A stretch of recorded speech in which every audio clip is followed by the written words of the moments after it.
그러니까 이 문해력이라는 게 요즘 뭐 신문 기사 보면은 문해력 이런 얘기들 많이 하는데 뭐 금일이 오늘이냐 금요일이냐 뭐 이런 걸 가지고 이제 사람들이 문해력이라고 하는데 뭐 그것도 문해력인 건 맞지만 사실은 이 책에서 형부와 처제의 불륜 관계가 상징하는 것은 무엇인가 하는 것을 찾아내는 게 진정한 문해력일 수도 있는 거죠.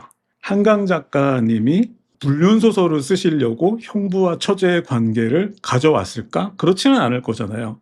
그렇다면 이 소설에서 형부와 처제의 관계가 의미하는 것은 진짜로 의미하는 것은 무엇인가를 찾아내는 것이 진정한 문해력인데,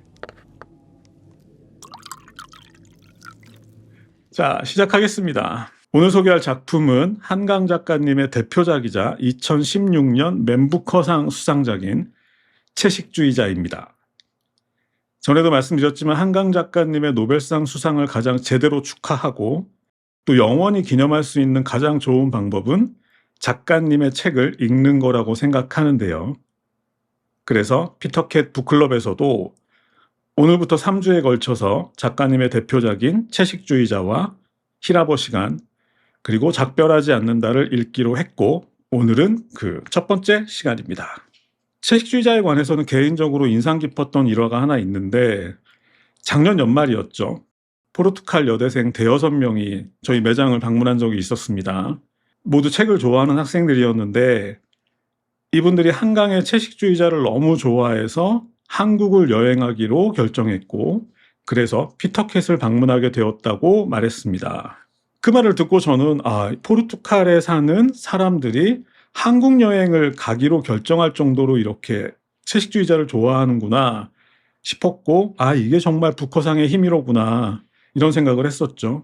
그리고 그래서 그 포르투갈 여대생들하고 그날 한 두세 시간쯤 대화를 나눴었는데 그분들이 오늘은 좀 책을 몇 권 갖고 얘기해야 됩니다. 그분들이 한강의 채식주의자하고 실비아 플라스의 벨자 이 두 작품을 비교해서 저한테 되게 진지하게 말씀하시는 걸 듣고 제가 아주 깊은 인상을 받았습니다.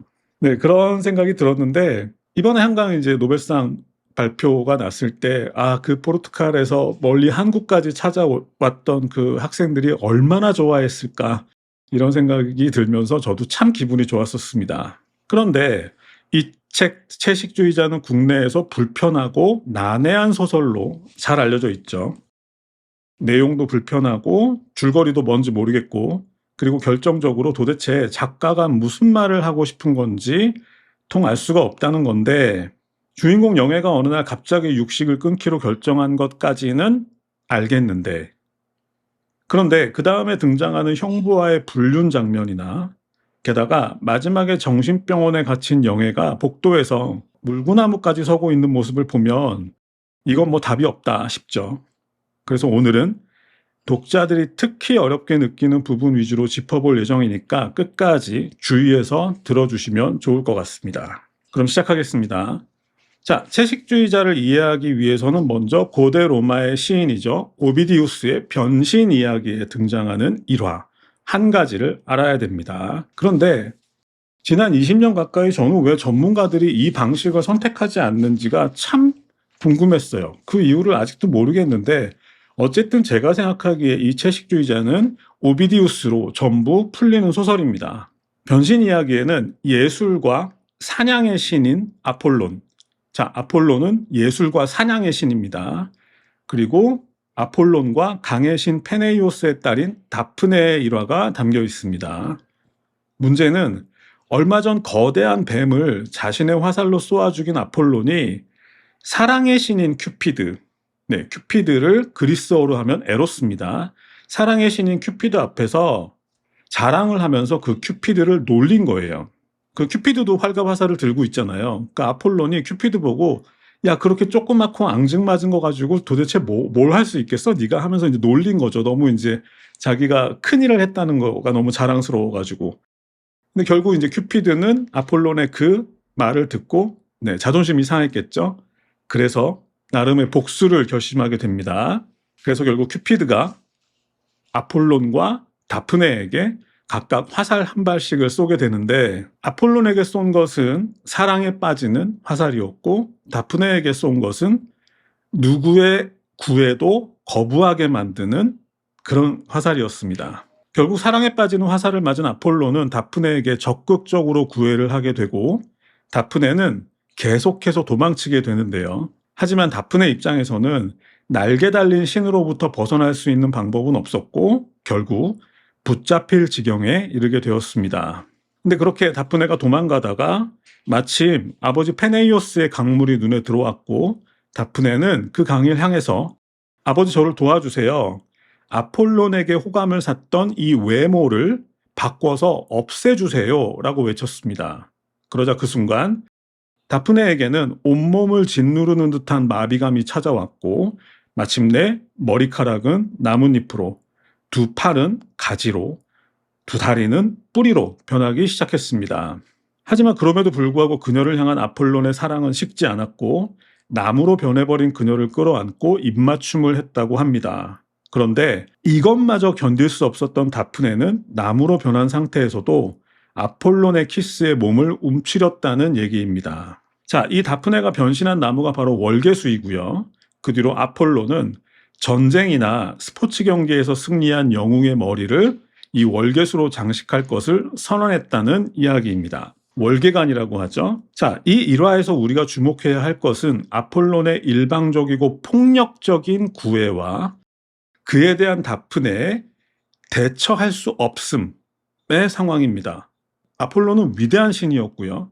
다프네는 그야말로 하찮은 강의 신의 딸일 뿐이었습니다. 자, 이 상황에서 아폴론의 힘과 권위에 맞서서 다프네가 할 수 있는 것은 아무것도 없었겠죠. 아폴론의 구애를 억지로 받아들이거나 아니면 자신의 목숨을 바쳐서라도 거부할 수밖에 없었을 것인데, 그래서 저는 한강의 채식주의자를 한마디로 정의하면 거부라고 생각합니다.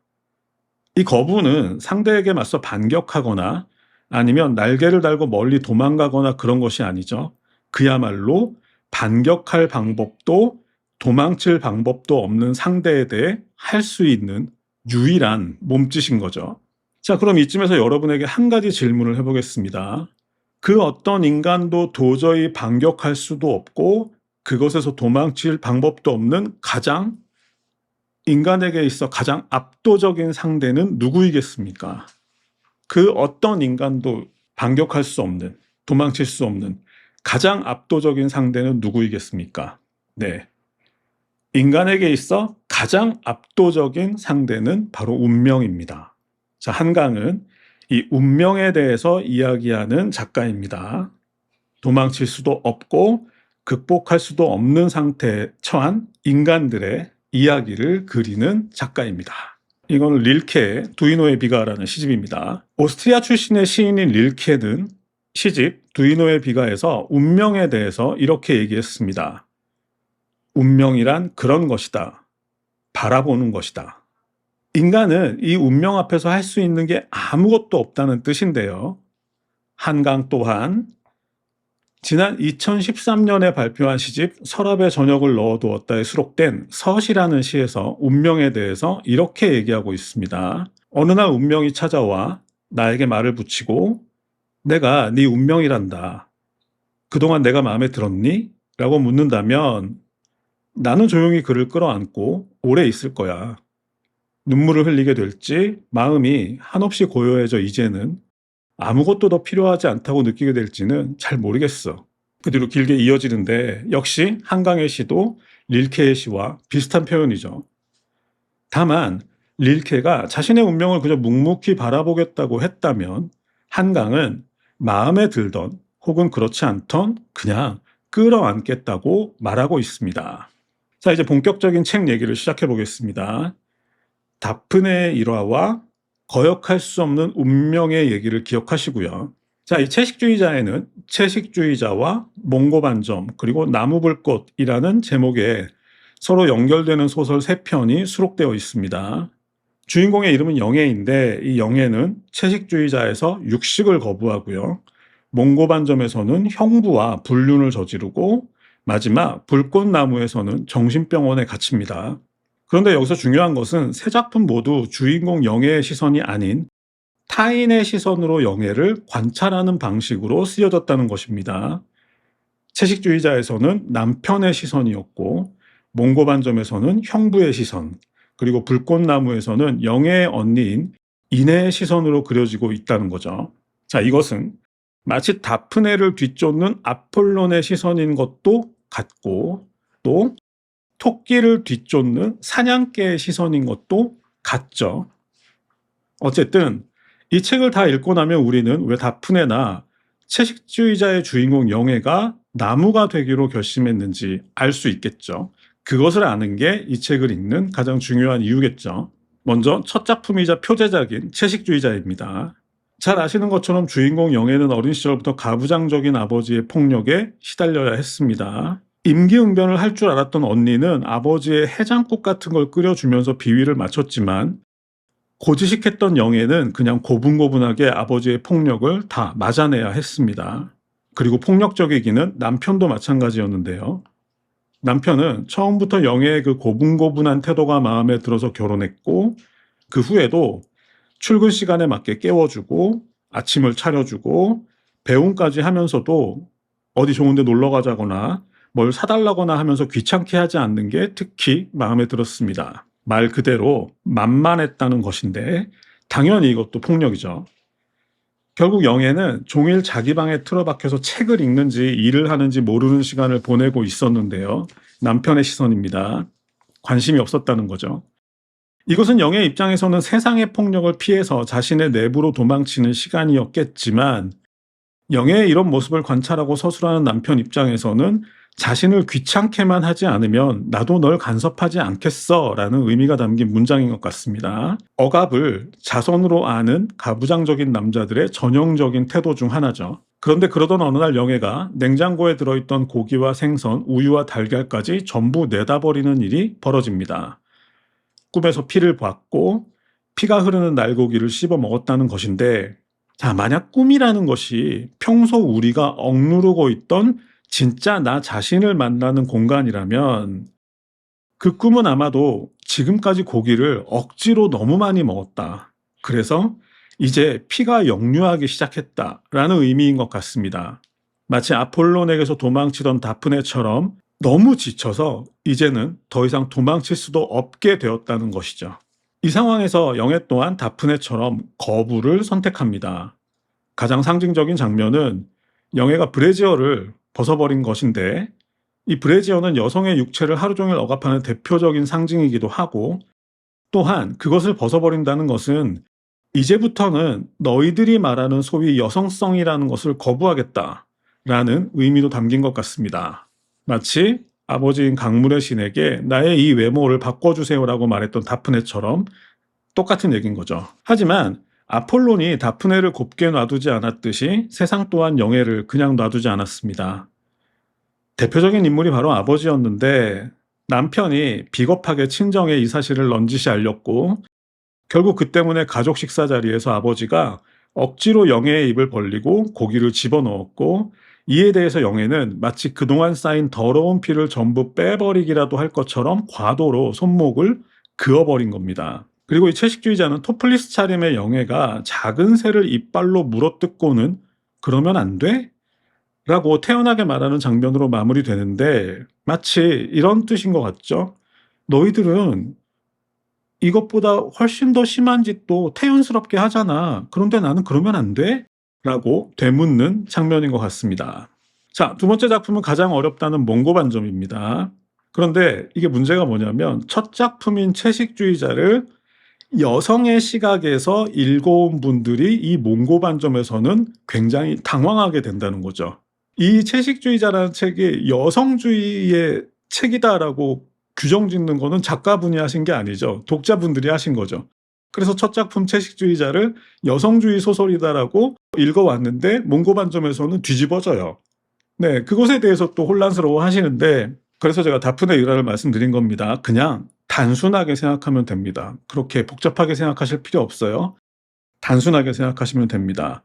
채식주의자가 다프네의 이야기라면 몽고반점은 아폴론의 이야기이기 때문이죠.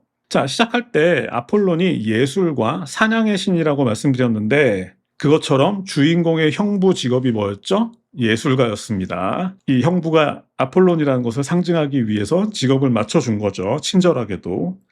그리고 다프네처럼 아폴론도 큐피드의 화살을 맞은 거 기억하시죠? 아폴론이 맞은 화살은 사랑에 빠지는 화살인데 그렇다면 형부가 영예에게 집착하는 구도도 이 다프네 일화로 해석이 가능해지는 거죠.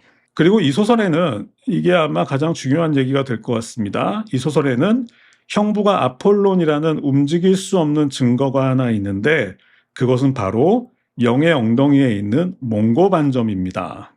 제목이 힌트였던 거죠. 자, 이 몽고 반점은 일반적으로 아기의 엉덩이에 있는 푸른색 반점을 의미하는데 이 소설에서는 형부가 어느 날 아내로부터 영의 엉덩이에는 아직도 몽고 반점이 남아있다는 얘기를 듣고 그 후부터 영예에게 집착하게 되었다고 적혀 있습니다. 제가 이 몽고 반점의 의미를 깨달았던 과정이 꽤 길고 복잡하지만 오늘은 간략하게 말해보겠습니다. 자, 아폴론 또한 화살을 맞았죠.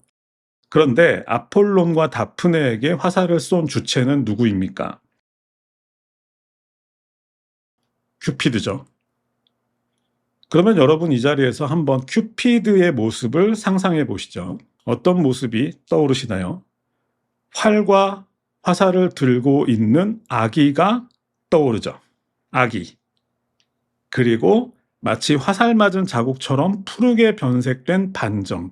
뭔가 연결이 되는 것 같죠? 그렇습니다.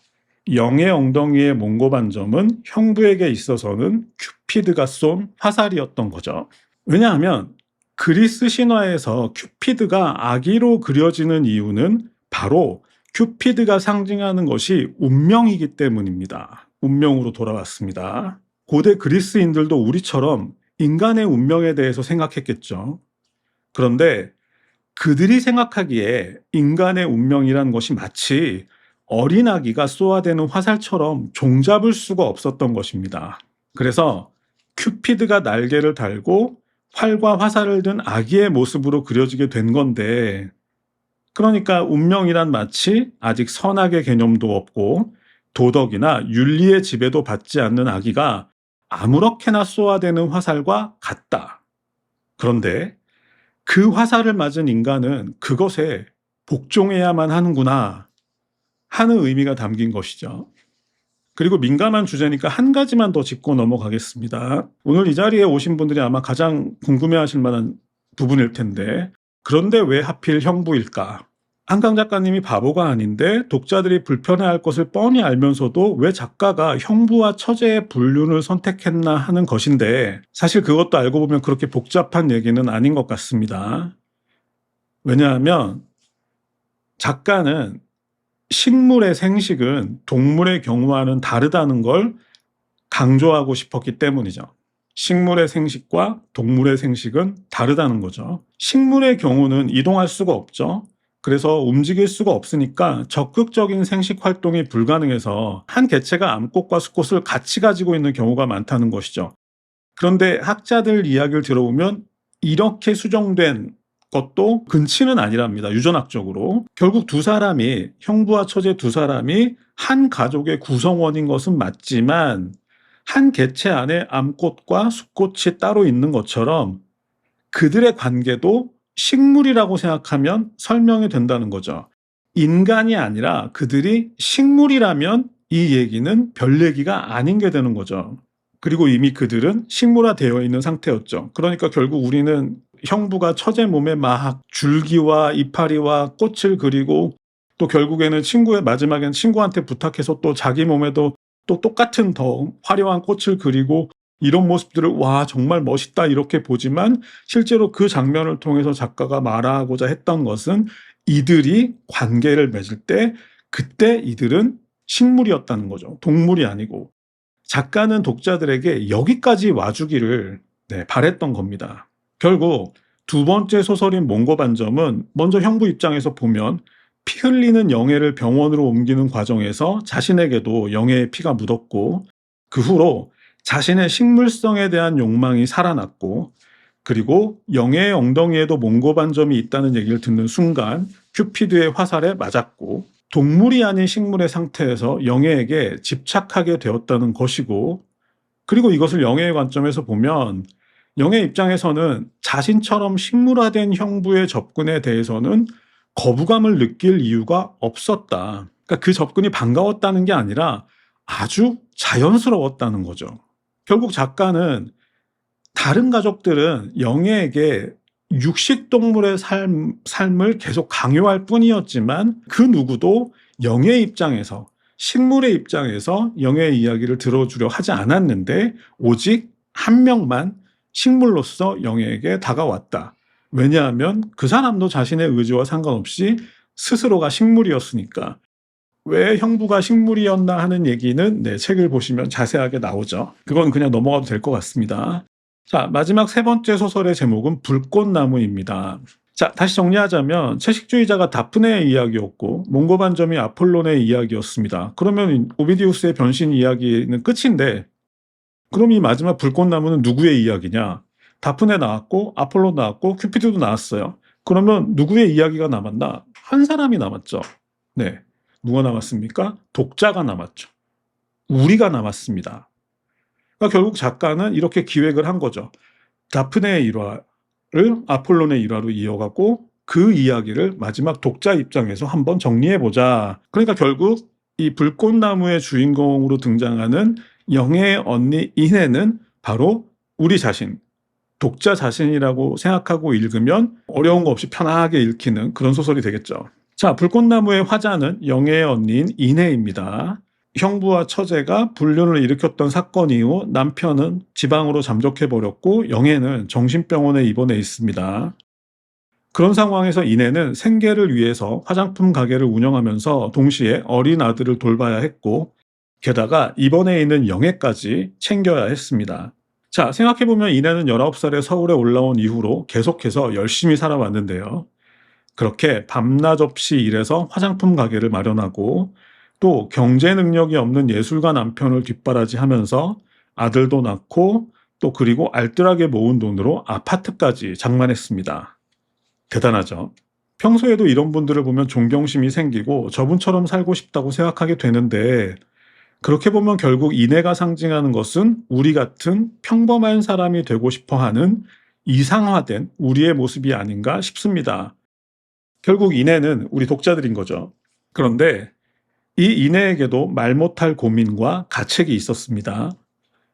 생각해보면 아버지가 폭력을 휘둘렀던 어린 시절에 자신만 도망칠 궁리를 했지 무참하게 맞고 있는 동생을 모른 척했고, 또 최근에는 영예에게 강제로 고기를 먹이려는 아버지를 보면서도 그것을 외면했습니다.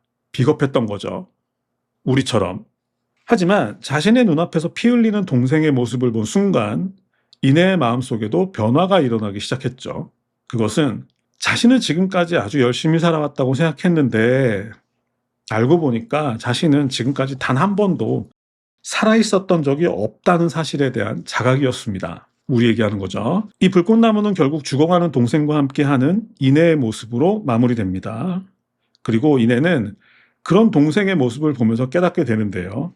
지금 자신이 가지고 있고 자신이 누리고 있는 것들이 전부 오로지 자신의 노력으로만 이루어진 것은 아닐 수도 있다 하는 것을 말이죠. 보이지 않는 누군가의 희생이 있을지도 모른다는 거죠. 작가는 이 이야기를 통해서 독자들에게 무슨 이야기를 하고 싶어 하는지가 영예를 통해서 잘 드러나 있으니까 한번 찬찬히 살펴보시면 작가가 우리 독자들에게 던지는 그 작은 목소리가 들릴 겁니다. 네, 그것을 찾아내는 것은 아마 여러분의 몫이어도 상관은 없을 것 같고, 그리고 이제 마무리하겠습니다. 지금까지 한강 작가님의 채식주의자에 대해서 얘기해 봤습니다. 오늘은 소설을 아직 안 보신 분들도 계실 것 같아서 그런 분들을 위해서 가급적 큰 틀에서, 그러니까 불편함을 없애는 정도로만 접근해 봤습니다.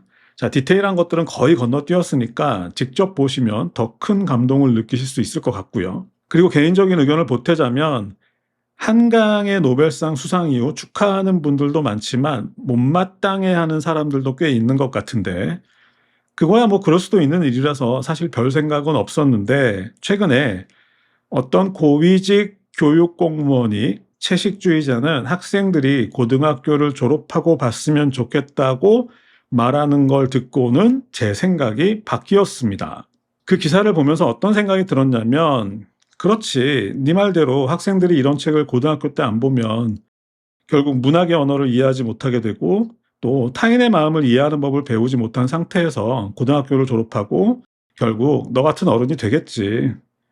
그런데 문제는 그런 어른이 지금도 너무 많은데 더 많아지기 전에 적극적으로 앞으로 중고등학생들한테 이 채식주의자를 보라고 권해야겠구나 하는 생각이 들었습니다. 그리고 제 생각에는 이번 기회가 고등학생들의 문해력을 획기적으로 키울 수 있는 아주 좋은 시간이 될 것 같습니다. 그리고 개인적인 감상 한 가지만 더 말씀드리고 마무리하겠습니다. 개인적으로 이 채식주의자를 읽을 때마다 느끼는 게 있는데, 우리나라도 이제 선진국이라고 하는데 멋진 건물들을 짓고 그리고 성과를 자랑하는 것도 좋지만 힘든 사람들 있잖아요. 그 사람들 조금 더 안고 가도 되지 않나? 이제 그 정도 여유는 있지 않나 하는 생각이 드는 거죠. 그러면서 주인공 영애의 말이 자꾸 머릿속에 맴도는 것 같습니다. 그러면 안 돼? 하는 말이죠. 자, 여기까지 하겠습니다. 수고하셨습니다.